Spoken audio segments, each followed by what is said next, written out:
Assalamualaikum guys, kembali lagi bersama saya Yuda Andika dengan ada di channel Bang Santri Borneo.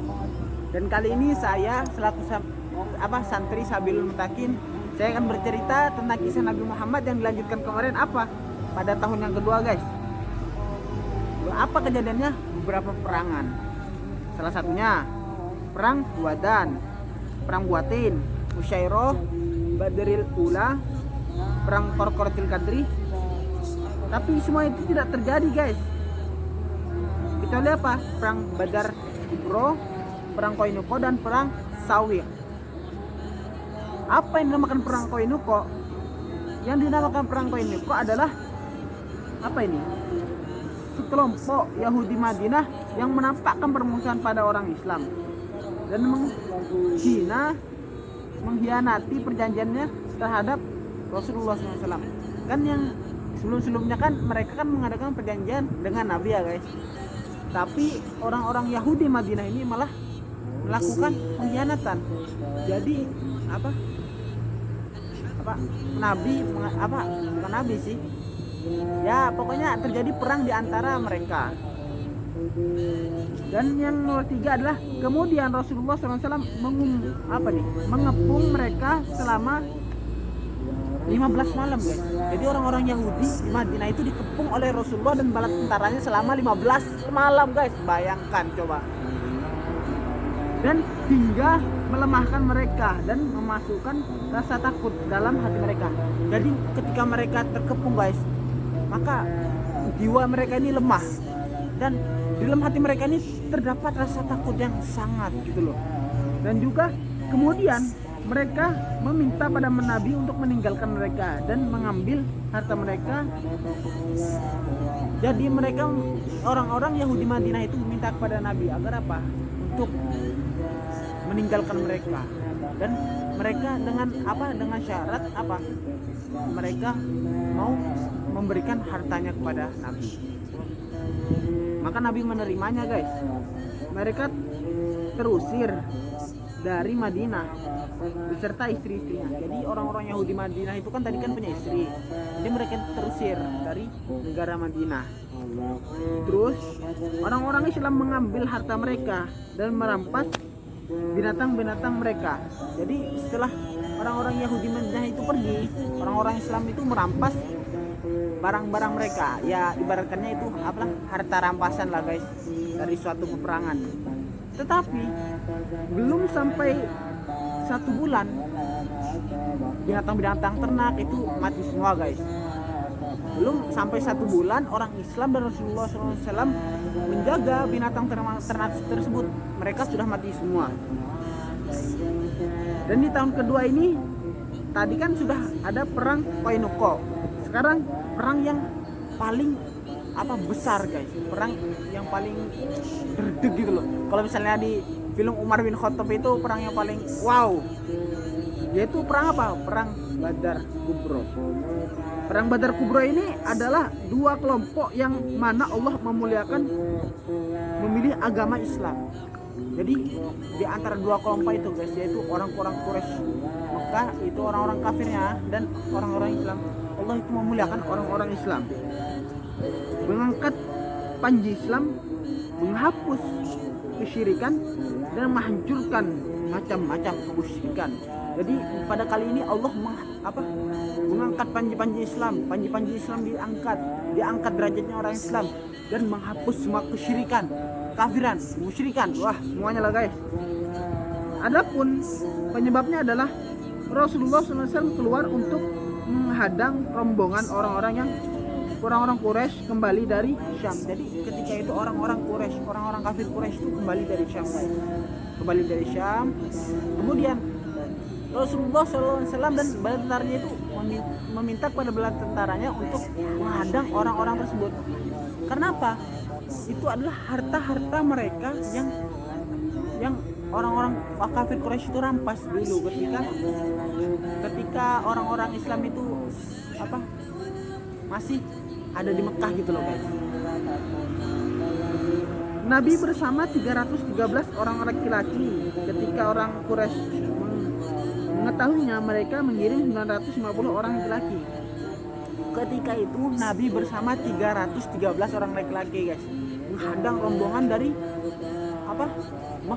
dari Syam tersebut, dari orang-orang Quraisy, kafir Quraisy tadi dari kota Syam itu dihadang oleh Rasulullah dan 313 orang laki-laki. Nah, dan ketika orang-orang kafir Quraisy tahu kalau misalnya Nabi dan bala tentaranya mau mengepung mereka, maka mereka mengirimkan 950 orang laki-laki. Bayangkan guys, begitu beda jauh perbandingannya antara bala tentaranya Nabi dan tentaranya orang-orang kafir Quraisy. 950 banding 313 guys. Coba hitung sendiri ya di rumah. Coba kalian isi di kolom komentar berapa perbandingannya guys. Dan apa tujuannya 950 orang laki-laki tadi, orang-orang kafir Quraisy tadi? Untuk menjaga rombongan dan dagangannya, kemudian berangkat bersama orang Islam dan memerangi mereka dengan peperangan yang dahsyat. Jadi ketika orang-orang 950 tadi itu bertemu dengan 313 orang laki-laki tadi yang bersama Rasulullah salah satunya, maka terjadilah peperangan yang sangat dahsyat guys, yang dikenang sampai sekarang dengan Perang Badar Kubro, perang yang paling besar. Badar Kubro, perang yang paling besar guys. Allah membantu orang-orang Islam dengan malaikat hingga orang-orang musyrik kalah dan dikejar oleh orang-orang Islam. Mereka dibunuh dan ditahan. Kan itu kan beda ya guys, 313 banding 950. Jadi perbandingannya sangat jauh sekali. Tapi Allah tidak tinggal diam. Allah tidak membiarkan nabinya tersakiti. Allah mengirimkan tentara yang tidak terlihat yang berupa malaikat. Di situ bisa kita lihat betapa mulianya Allah menolong hamba-hambanya yang memang berjihad di jalan Allah guys. Nah, ketika sudah merasa kalah orang-orang kafir Quraisy tersebut, mereka lari ketakutan. Lari, tapi dikejar oleh orang Islam. Ada yang dibunuh, ada yang dijadikan tahanan. Ya kalau laki-laki dijadikan budak, kalau perempuan ya juga budak guys, tapi budaknya ya itulah. Yang terbunuh dari orang-orang musyrik sebanyak 70 orang.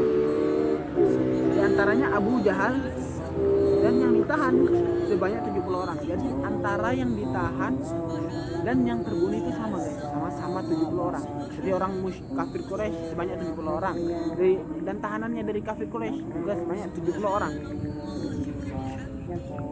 Sedangkan yang terbunuh dari orang Islam itu sebanyak 14 orang laki-laki guys. Bayangkan coba, kalau misalnya tadi 950 dikurangi 70, ayo coba kalian hitung sendiri di rumah berapa hasilnya guys.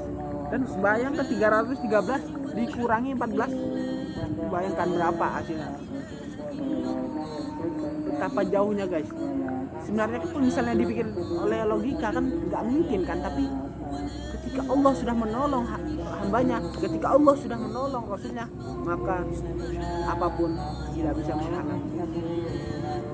Kemudian Rasulullah SAW memerintahkan untuk memendam orang-orang yang terbunuh, baik dari orang musyrik atau orang muslim. Jadi ketika sudah selesai, sudah bubar semua peperangan guys, Rasulullah SAW memerintahkan kepada umat-umatnya untuk memendam, baik itu dari kalangan orang-orang musyrik, dari kalangan orang-orang muslim, dipendam dan dikuburkan. Dan kembali ke Madinah. Ketika sudah selesai peperangan, maka Rasulullah dan umat-umatnya kembali ke Madinah. Ketika hampir sampai di di Madinah, beliau disambut oleh wanita dan anak-anak. Nah, ketika Rasulullah SAW itu hampir sampai di Madinah, maka wanita dan anak-anak kecil itu menyambut Rasulullah. Apa yang mereka nyanyikan? Yaitu Tola'al badru alaina. Nah, sampai selesai. Mungkin dari ini ada yang kalian tanyakan, Bisa saja kalau misalnya kalian masih bingung dengan cerita ini, bisa bertanya lewat komen di kolom komentar. Dan jangan lupa guys untuk like video ini sebanyak-banyaknya dan juga subscribe yang belum subscribe, karena subscribe itu gratis. Ketika Anda subscribe, maka video-video selanjutnya dari saya akan muncul di HP Anda. Ya, mungkin cukup segitu saja. Assalamualaikum warahmatullahi wabarakatuh.